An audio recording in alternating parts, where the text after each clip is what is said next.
ಬೆಂಗಳೂರು ಜಲಮಂಡಳಿ ವತಿಯಿಂದ one time settlement ಪ್ರಸ್ತಾವನೆಯನ್ನು ಸರ್ಕಾರಕ್ಕೆ ಕಳಿಸಲಾಗಿತ್ತು. ಸರ್ಕಾರದಲ್ಲಿ ಮಾನ್ಯ ಮುಖ್ಯಮಂತ್ರಿಗಳು ಮತ್ತು ಮಾನ್ಯ ಉಪಮುಖ್ಯಮಂತ್ರಿಗಳವರು ಸದರಿ ವಿಷಯದ ಬಗ್ಗೆ ಚರ್ಚೆ ಮಾಡಿ ಈ ರೀತಿ ಬೆಂಗಳೂರು ಜಲಮಂಡಳಿಯ ಯಾರು ಗ್ರಾಹಕರಿದ್ದಾರೆ ಅವರಿಗೆ ಜನಪರವಾಗಿ ನಿರ್ಧಾರ ತೆಗೆದುಕೊಳ್ಬೇಕಂತ ಹೇಳಿ ಒನ್ ಟೈಮ್ ಸೆಟಲ್ಮೆಂಟ್ ಸ್ಕೀಮನ್ನು ಸರ್ಕಾರ ಅನುಮೋದನೆ ಮಾಡಿದೆ. ಸದ್ಯದಲ್ಲೇ ಅದರದ್ದು ಆದೇಶ ಹೊರಗಡೆ ಬರ್ತದೆ. ಆದೇಶ ಬಂದ ಮೇಲೆ ಅದರಂತೆ ನಾವು ಅನುಷ್ಠಾನ ಮಾಡ್ತೀವಿ. ಇಲ್ಲ, ನಾವು ಕಳಿಸಿರುವ ಪ್ರಪೋಸಲ್ ಪ್ರಕಾರ ಅಸಲುವನ್ನು ಕಟ್ಟಬೇಕಾಗುತ್ತೆ, ಬಡ್ಡಿ ಮತ್ತು ದಂಡವನ್ನು ಮನ್ನಾ ಮಾಡಿ ಅಂತ ಕಳಿಸಿದ್ದೇವೆ. ಅದರ ಪ್ರಕಾರ ನಮಗೆ ಟೋಟಲ್ 700 ಕೋಟಿ ಹತ್ತಿರ ಟೋಟಲ್ ಅಸಲು ಬಡ್ಡಿ ದಂಡ ಎಲ್ಲ ಸೇರಿ ಬಾಕಿ ಇತ್ತು. ಈಗ ಅದರಲ್ಲಿ ಬಡ್ಡಿ ಮತ್ತು ದಂಡವನ್ನು ಕಟ್ ಮಾಡಿದರೆ ಹತ್ತಿರ 420 ಕೋಟಿ ರೂಪಾಯಿ ನಮಗೆ ಇನ್ಕಮ್ ಬರಲಿಕ್ಕೆ ಚಾನ್ಸಸ್ ಇದೆ. ಮತ್ತು ಇದು ಕೇವಲ 3 ತಿಂಗಳ ಕಾಲ ಮಾತ್ರ ಜಾರಿಯಲ್ಲಿದೆ. ಅಷ್ಟರೊಳಗೆ ಜನ ಅಪ್ಲೈ ಮಾಡ್ಕೊಳ್ಬೇಕಾಗತ್ತೆ. ಅಕಸ್ಮಾತ್ ಅವ್ರು ಮಾಡದೇ ಇದ್ದರೆ ನಾವು ಮುಂದಿನ ಕಾನೂನು ಕ್ರಮ ತಗೊಳ್ತೀವಿ. ಹೌದು, ಒನ್ ಟೈಮ್ ಸೆಟಲ್ಮೆಂಟ್ ಈ ಸರಿ ಇವಾಗ ಏನು ಪೆಂಡಿಂಗ್ ಇದೆ ಅದನ್ನು ಈ ಫೈನಾನ್ಷಿಯಲ್ ಇಯರ್ ಒಳಗಡೆ ಯಾರು ಕಟ್ಟಿ ಮುಗಿಸ್ತಾರೆ ಅವರಿಗೆ ಮಾತ್ರ ಅವಕಾಶ ಸಿಗುತ್ತೆ. ಉಳಿದವರಿಗೆ ನಾವು ದಂಡ ವಸೂಲು ಮಾಡ್ತೀವಿ. ಪ್ರತಿ ವರ್ಷ ಮಾಡ್ತಾರೆ ಸರ್? ಈ ವರ್ಷ ಇಲ್ಲ, ಈ ವರ್ಷ ಇಲ್ಲಿವರೆಗೆ ಹಲವಾರು ವರ್ಷಗಳ ನಂತರ ಮೊದಲನೇ ಬಾರಿ ಒನ್ ಟೈಮ್ ಸ್ಕೀಮು ಬೆಂಗಳೂರು ಜಲಮಂಡಳಿಯಲ್ಲಿ ಜಾರಿ ಮಾಡ್ತಾಯಿದ್ದೀವಿ.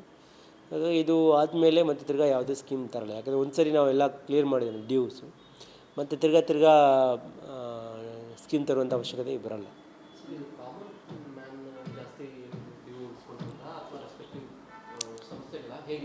ಈಗ ಎಲ್ಲ ಇದ್ದಾವೆ, ಇಲ್ಲಿ ಮಿಕ್ಸಡ್ ಇದ್ದಾರೆ. ಸಾಮಾನ್ಯ ವ್ಯಕ್ತಿಗಳಿಂದ ಹಿಡಿದು ಈ ಒಂದು ದೊಡ್ಡ ಸರ್ಕಾರಿ ಸಂಸ್ಥೆಗಳವರೆಗೆ ಎಲ್ಲರೂ ಕೂಡ ಡ್ಯೂಸ್ ಇದೆ. ಜಾಸ್ತಿ ಡ್ಯೂಸು ಎರಡು ಕಡೆಯೂ 50-50 ಇದೆ. ಸರ್ಕಾರಿ ಸಂಸ್ಥೆಗಳು ಜಾಸ್ತಿ ಇದೆ ಮತ್ತು ಇಂಡಿವಿಜುವಲ್ ವ್ಯಕ್ತಿಗಳದ್ದು ಸ್ವಲ್ಪ ಜಾಸ್ತಿ ಇದೆ. ಅವರದೆಲ್ಲ ಜಾಸ್ತಿ ಬರೋಲ್ಲ, ಯಾಕಂದರೆ ಅವರೆಲ್ಲ ನಮ್ಮ ಹತ್ರ ಕನೆಕ್ಷನ್ ತೊಗೊಳ್ಳಲ್ಲ. ಸಾಮಾನ್ಯವಾಗಿ ಅವರೆಲ್ಲ ಇದ್ರ ಬೋರ್ವೆಲ್ ವಾಟ್ರನ್ನು ನಂಬ್ಕೊಂಡಿರ್ತಾರೆ, STB ಇಟ್ಕೊಂಡಿರ್ತಾರೆ. ಜಾಸ್ತಿ ಸಣ್ಣ ಮತ್ತು ಮಧ್ಯದವರೆಗೇ ಅನುಕೂಲ ಆಗಲಿದೆ. ಈ MG ರೋಡಲ್ಲಿ ಎರಡು ವಿಷಯ ಇದೆ. ಒಂದು, ನಮ್ಮ ಆರ್ಮಿ ಡಿಫೆನ್ಸ್ ಕ್ವಾರ್ಟರ್ಸ್ಗೆ ವಾಟರ್ ಕನೆಕ್ಷನ್ಸನ್ನು ಸೈಜ್ ಇನ್ಕ್ರೀಸ್ ಮಾಡೋದಕ್ಕೆ ಹೇಳಿದ್ದಾರೆ. ಯಾಕಂದರೆ ಅಲ್ಲಿ ಜನಸಂಖ್ಯೆ ಜಾಸ್ತಿ ಆಗಿದೆ. ನಮಗೆ ಜಾಸ್ತಿ ನೀರು ಬೇಕಂತ ಹೇಳಿದಾಗ ಅದಕ್ಕೆ ಸೈಜು ಜಾಸ್ತಿ ಮಾಡಬೇಕಾಗತ್ತೆ.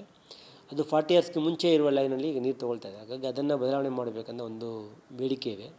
ಆಮೇಲೆ ಪೊಲೀಸ್ IG ಆಫೀಸಿನಲ್ಲಿ ಕೂಡ ಸ್ಯಾನಿಟ್ರಿ ಲೈನು ಕಟ್ಟಾಗಿದೆ ಮೊನ್ನೆ ಮೆಟ್ರೋ ವರ್ಕ್ ಮಾಡಿದಾಗ. ಅದರಿಂದ ಅವ್ರದ್ದು ಸ್ಯಾನಿಟ್ರಿ ಇಶ್ಯೂಸ್ ಇದೆ. ಆಮೇಲೆ ಮೆಟ್ರೋದವರಿಗೆ ಕೂಡ ಸ್ಯಾನಿಟ್ರಿ ಇಶ್ಯೂಸ್ ಇದೆ ಅಂತ ಹೇಳ್ತಾ ಇದ್ದಾರೆ. ಈ ಮೂರು ವಿಷಯಗಳನ್ನು ಸರಿ ಮಾಡೋದಕ್ಕಾಗಿ ನಾವು MG ರೋಡಲ್ಲಿ ಪಕ್ಕದಲ್ಲಿ ಲೈನ್ ಹಾಕ್ಸ್ಕೊಂಡು ಹೋಗೋದಕ್ಕೆ ನಾವು ಪರ್ಮಿಷನ್ಸನ್ನು ಕೇಳಿದ್ದೇವೆ. ಅದರ ಬಗ್ಗೆ ಟ್ರಾಫಿಕ್ ಪೊಲೀಸ್ನವರು ವಿಚಾರ ಮಾಡಿಬಿಟ್ಟು ರಿಪಬ್ಲಿಕ್ ಡೇ ಆದಮೇಲೆ ನಾವು ಪರ್ಮಿಷನ್ ಕೊಡೋದ್ರ ಬಗ್ಗೆ ಯೋಚನೆ ಮಾಡ್ತೀವಿ. ಮತ್ತು ಆದಷ್ಟು ಬೇಗನೆ ನೀವು ವರ್ಕ್ ಕಂಪ್ಲೀಟ್ ಮಾಡಿ ಜನರಿಗೆ ಅನುಕೂಲ ಮಾಡಿಕೊಡ್ಬೇಕಂತ ಹೇಳಿದ್ದಾರೆ. ಅದೇ ದಿಕ್ಕಿನಲ್ಲಿ ಕೆಲಸ ಮಾಡ್ತೀವಿ. ಕಂಟಾಮಿನೇಷನ್ ಇಲ್ಲ. ಒಂದು ಪೈಪ್ಲೈನು, ವಾಟರ್ ಪೈಪ್ಲೈನನ್ನು ಹಲವು ಇದು ಏನು ಗಾತ್ರಿ ಇದೆ ಅದನ್ನು ಜಾಸ್ತಿ ಮಾಡಬೇಕಂತ ಡಿಫೆನ್ಸ್ನವ್ರಿಗಾಗಿ. ಇನ್ನೊಂದು ಪೊಲೀಸ್ ಡಿಪಾರ್ಟ್ಮೆಂಟ್ದು ಸಿವೇಜ್ ಲೈನ್ ಇಲ್ಲ, ಅದು ಕಟ್ಟಾಗಿದೆ. ಆಮೇಲೆ ಇದು ಮೆಟ್ರೋದವ್ರಿಗೂ ಸಿವೇಜ್ ಕನೆಕ್ಷನ್ಸ್ ಕಟ್ಟಾಗಿದೆ. ಇದೆರಡು 3 ಕೆಲಸಗಳನ್ನು ಕೂಡ ಮಾಡೋದಕ್ಕೆ ನಾವು ಅಲ್ಲಿ ಕ್ರಮ ವಹಿಸಬೇಕಾಗುತ್ತೆ. ರಿಪಬ್ಲಿಕ್ ಡೇ ಆದಮೇಲೆ ಪರ್ಮಿಷನ್ ಕೊಡ್ತೀನಿ ಅಂತಾರೆ. ಬಹುಶಃ 10ರಿಂದ 15 ದಿವಸ ಕಾರ್ಯಕ್ರಮವನ್ನು ಮುಗಿಸಲಿಕ್ಕೆ ಪ್ರಯತ್ನ ಮಾಡ್ತೀವಿ. ಇಲ್ಲ, ಆದಷ್ಟು ಜನರಿಗೆ ಅನುಕೂಲ ಆಗೋ ರೀತಿಯಲ್ಲಿ ಕಡಿಮೆ ಕಷ್ಟ ಕೊಟ್ಟು ಮಾಡೋದಕ್ಕೆ ಪ್ರಯತ್ನ ಮಾಡ್ತೀವಿ. ಅದು depends upon the alignment police approve ಮಾಡಿದ ಮೇಲೆ ಇರ್ತದೆ. ಈ ಸದ್ಯಕ್ಕೆ ನಾವು ಸಣ್ಣ ಏರಿಯಾಗೆ ಹೇಳ್ತಾ ಇದ್ದೀವಿ. 40 ವರ್ಷದಿಂದ ಆಗಿಲ್ಲ ಅಂತ. ಬಟ್ ಅದು ಅಲ್ಲಿ ಪೊಲೀಸ್ ಡಿಪಾರ್ಟ್ಮೆಂಟಿಗೆ ಮತ್ತು ಡಿಫೆನ್ಸ್ ಡಿಪಾರ್ಟ್ಮೆಂಟಿಗೆ, ಮೆಟ್ರೋದವ್ರಿಗೆ ಎಲ್ಲರಿಗೂ ಕೂಡ ತೊಂದರೆ ಆಗ್ತಾಯಿದೆ, ಅನಿವಾರ್ಯತೆ ಇದೆ. ಈಗ ವೈಟ್ ಟಾಪಿಂಗ್ ಮಾಡೋಣ ಅಂತ ವೆಯ್ಟ್ ಮಾಡ್ತಾ ಇದ್ವಿ. ಈಗ ವೈಟ್ ಟಾಪಿಂಗ್ ಅವ್ರಿಗೂ ಕೂಡ ತೊಗೊಳ್ತಾ ಇಲ್ಲ. ಹಾಗಾಗಿ ನಾವು ಅನಿವಾರ್ಯವಾಗಿ ಮಾಡಲೇಬೇಕಂತ ಮಾಡ್ತಾಯಿದ್ದೀವಿ. ಸಾಕಷ್ಟು ವಾಹನಗಳು ಓಡಾಡ್ತಾ ಸರ್ MG ರೋಡಲ್ಲಿ ಸುತ್ತಮುತ್ತ. ಆ ಥರ ಇಲ್ಲಪ್ಪ, ನಾನು ಆದಷ್ಟು ಬೇಗನೆ ಜನರಿಗೆ ಅನುಕೂಲ ಆಗುತ್ತೆ ಬೇಗನೆ ಮುಗಿಸ್ಕೊಡ್ತೀನಿ. ಇದು ವಿಚಾರ ಬಗ್ಗೆ ನಾನು ಹೇಳೋದಕ್ಕಿಂತ ಅಪಾರ್ಟ್ಮೆಂಟ್ ಕಮ್ಯುನಿಟಿಯವರೇ ಅವರವರು ಓವರ್ಹೆಡ್ ಟ್ಯಾಂಕನ್ನು ಸರಿಯಾಗಿ ಕ್ಲೀನ್ ಮಾಡಿ ಇಟ್ಕೊಳ್ಳೋದು ಭಾಳ ಮುಖ್ಯ. ಅವರ ಕಾರ್ಯವ್ಯಾಪ್ತಿನಲ್ಲಿ ನಾವು ತಲೆ ಹಾಕಿದರೆ ತಪ್ಪಾಗುತ್ತೆ. ಹಾಗೆ ನಾನು ಬೇಕಾದ್ರೆ ಮನವಿ ಮಾಡ್ಬೋದು. ಅಪಾರ್ಟ್ಮೆಂಟ್ ಕಮ್ಯುನಿಟಿ ಆಗಲಿ ಇಲ್ಲ ಇಂಡಿವಿಜುವಲ್ ಆಗಲಿ ತಮ್ಮ ಮನೆಯಲ್ಲಿ ಇರುವಂಥ ಓವರ್ಹೆಡ್ ಟ್ಯಾಂಕನ್ನು ಸರಿಯಾಗಿ ಸ್ವಚ್ಛ ಮಾಡಿ ಇಟ್ಕೊಳ್ಳಿ. ಹಾಗಾಗಿ ನಾವು ಕಾವೇರಿ ನೀರು ಕೊಡ್ತಿದ್ದಾಗ ಅದು ಸರಿಯಾಗಿ ನಿಮಗೆ ಬರ್ತದೆ. ಆದರೆ ಅಲ್ಲಿ ಬಂದ ಮೇಲೆ ಓವರ್ಹೆಡ್ ಟ್ಯಾಂಕನ್ನು ನೀವು ಸರಿಯಾಗಿ ಇಟ್ಕೊಳ್ಳೋದೇ ಇದ್ದರೆ ಅದರಿಂದ ನಿಮಗೆ ಈ ನೀರಿನ ಮುಖಾಂತರ ಬರುವಂತಹ ಕೆಲವೊಂದು ರೋಗಗಳು ಬರೋದಕ್ಕೆ ಚಾನ್ಸಸ್ ಇರೋದ್ರಿಂದ ನಿಮ್ಮ ಅನುಕೂಲಕ್ಕಾಗಿ ನಿಮ್ಮ ವ್ಯಾಪ್ತಿಯಲ್ಲಿ ಬರುವಂಥ ಓವರ್ಹೆಡ್ ಟ್ಯಾಂಕನ್ನು ನೀವು ಸ್ವಚ್ಛವಾಗಿ ಇಟ್ಕೊಳ್ಳೋದಕ್ಕೆ ನಾನು ನಿಮಗೆ ಮನವಿ ಮಾಡ್ತೀನಿ.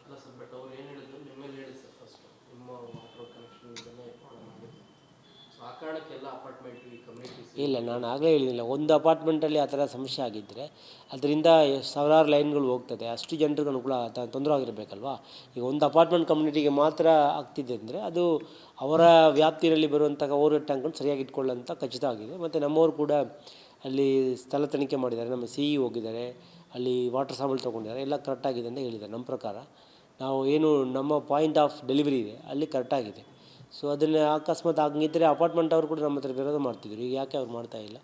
ಸೊ ಓವರ್ ಟ್ಯಾಂಕದ್ದು ಪ್ರಾಬ್ಲಮ್ ಆಗಿದೆ, ಅದು ಅವ್ರು ಸರಿ ಮಾಡ್ಕೊಳ್ಬೇಕು. ಮುಂದೆ ಕೂಡ ಬೇರೆಯವರು ಕೂಡ ತಮ್ಮ ತಮ್ಮ ಓವರ್ ಟ್ಯಾಂಕ್ಗಳನ್ನು ಸ್ವಚ್ಛವಾಗಿ ಇಟ್ಕೊಳ್ಳಿ.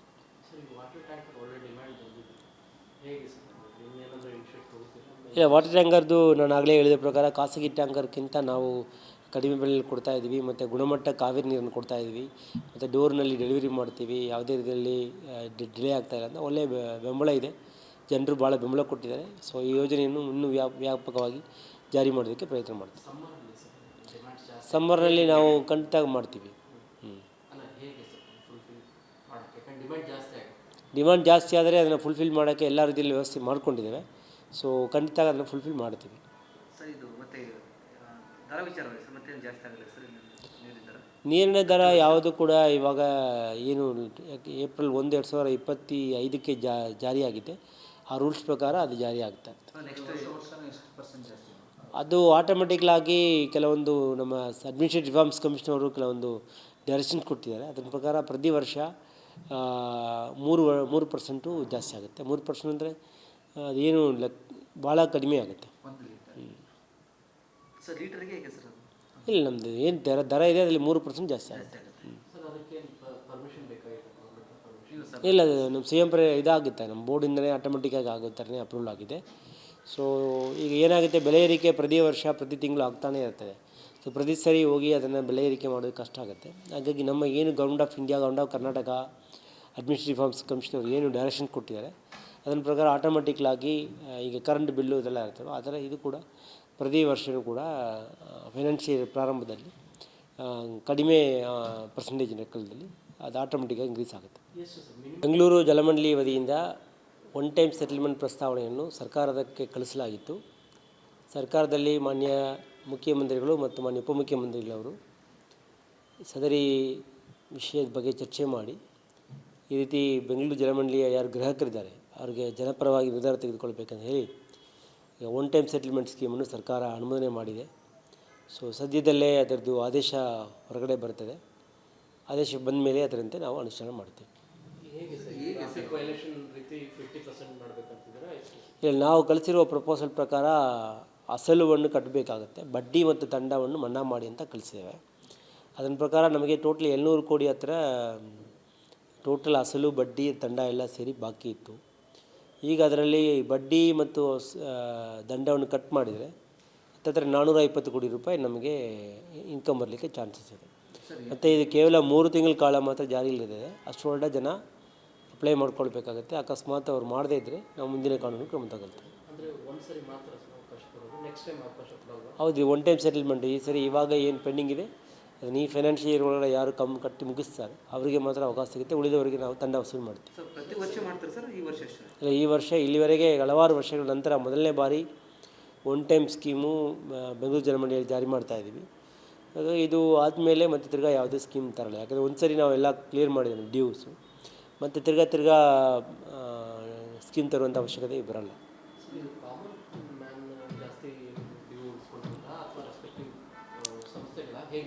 ಈಗ ಎಲ್ಲ ಇದ್ದಾವೆ, ಇಲ್ಲಿ ಮಿಕ್ಸಡ್ ಇದ್ದಾರೆ. ಸಾಮಾನ್ಯ ವ್ಯಕ್ತಿಗಳಿಂದ ಹಿಡಿದು ಈ ಒಂದು ದೊಡ್ಡ ಸರ್ಕಾರಿ ಸಂಸ್ಥೆಗಳವರೆಗೆ ಎಲ್ಲರೂ ಕೂಡ ಡ್ಯೂಸ್ ಇದೆ. ಸೊ ಜಾಸ್ತಿ ಡ್ಯೂಸು ಎರಡು ಕಡೆಯೂ 50-50 ಇದೆ.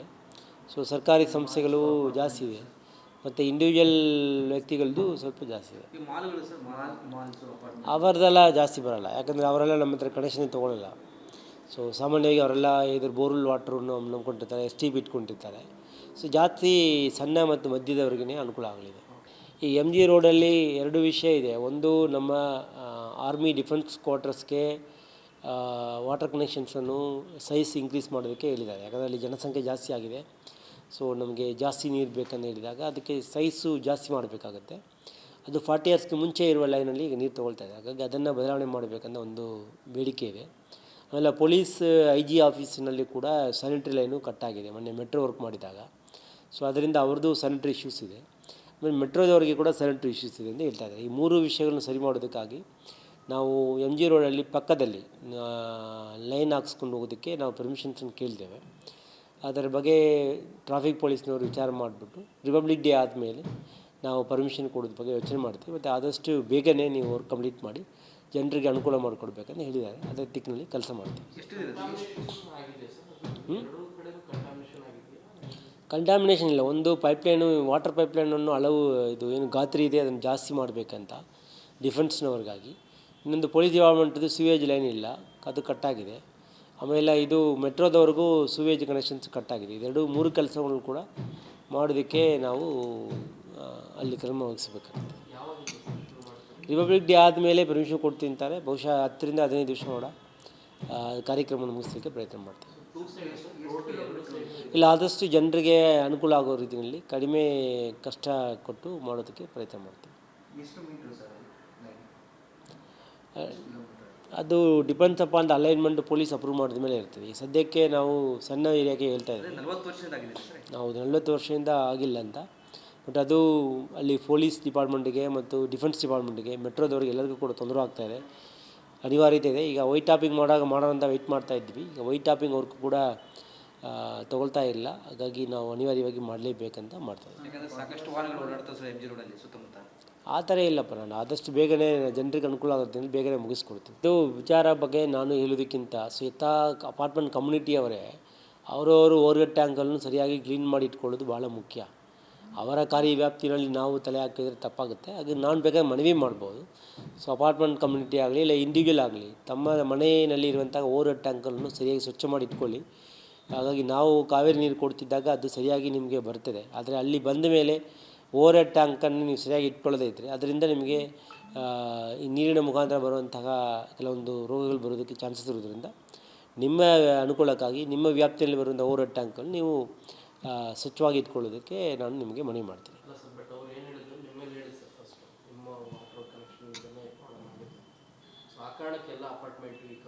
ಇಲ್ಲ, ನಾನು ಆಗಲೇ ಹೇಳಿದಿಲ್ಲ, ಒಂದು ಅಪಾರ್ಟ್ಮೆಂಟಲ್ಲಿ ಆ ಥರ ಸಮಸ್ಯೆ ಆಗಿದ್ದರೆ ಅದರಿಂದ ಸಾವಿರಾರು ಲೈನ್ಗಳು ಹೋಗ್ತದೆ. ಅಷ್ಟು ಜನರಿಗೆ ಅನುಕೂಲ ತೊಂದರೆ ಆಗಿರಬೇಕಲ್ವಾ.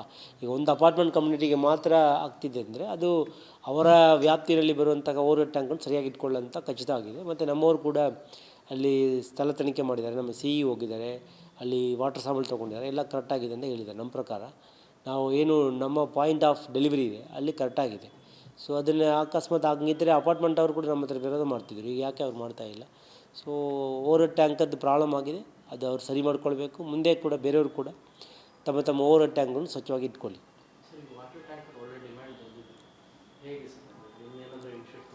ಇಲ್ಲ, ವಾಟರ್ ಟ್ಯಾಂಕರ್ದು ನಾನು ಆಗಲೇ ಹೇಳಿದ ಪ್ರಕಾರ ಖಾಸಗಿ ಟ್ಯಾಂಕರ್ಗಿಂತ ನಾವು ಕಡಿಮೆ ಬೆಲೆಯಲ್ಲಿ ಕೊಡ್ತಾಯಿದ್ವಿ. ಮತ್ತು ಗುಣಮಟ್ಟ ಕಾವೇರಿ ನೀರನ್ನು ಕೊಡ್ತಾಯಿದ್ವಿ.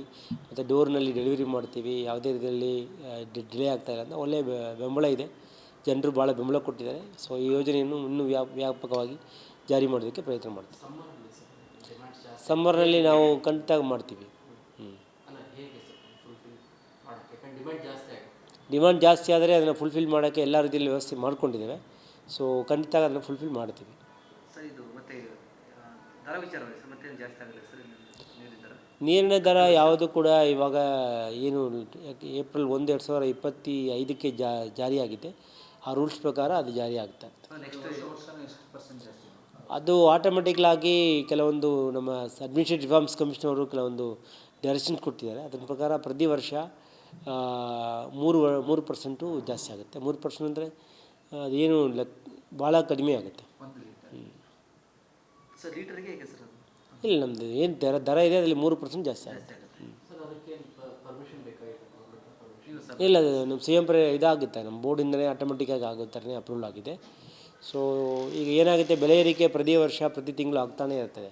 ಸೊ ಪ್ರತಿ ಸರಿ ಹೋಗಿ ಅದನ್ನು ಬೆಲೆ ಏರಿಕೆ ಮಾಡೋದು ಕಷ್ಟ ಆಗುತ್ತೆ. ಹಾಗಾಗಿ ನಮ್ಮ ಏನು government of India, government of Karnataka administrative reforms commissioner ಏನು ಡೈರೆಕ್ಷನ್ ಕೊಟ್ಟಿದ್ದಾರೆ ಅದರ ಪ್ರಕಾರ ಆಟೋಮೆಟಿಕ್ಲಾಗಿ ಈಗ ಕರೆಂಟ್ ಬಿಲ್ಲು ಇದೆಲ್ಲ ಇರ್ತವೆ. ಆ ಥರ ಇದು ಕೂಡ ಪ್ರತಿ ವರ್ಷವೂ ಕೂಡ ಫೈನಾನ್ಷಿಯಲ್ ಪ್ರಾರಂಭದಲ್ಲಿ ಕಡಿಮೆ ಪರ್ಸೆಂಟೇಜ್ ಲೆಕ್ಕದಲ್ಲಿ ಅದು ಆಟೋಮೆಟಿಕ್ಕಾಗಿ ಇನ್ಕ್ರೀಸ್ ಆಗುತ್ತೆ.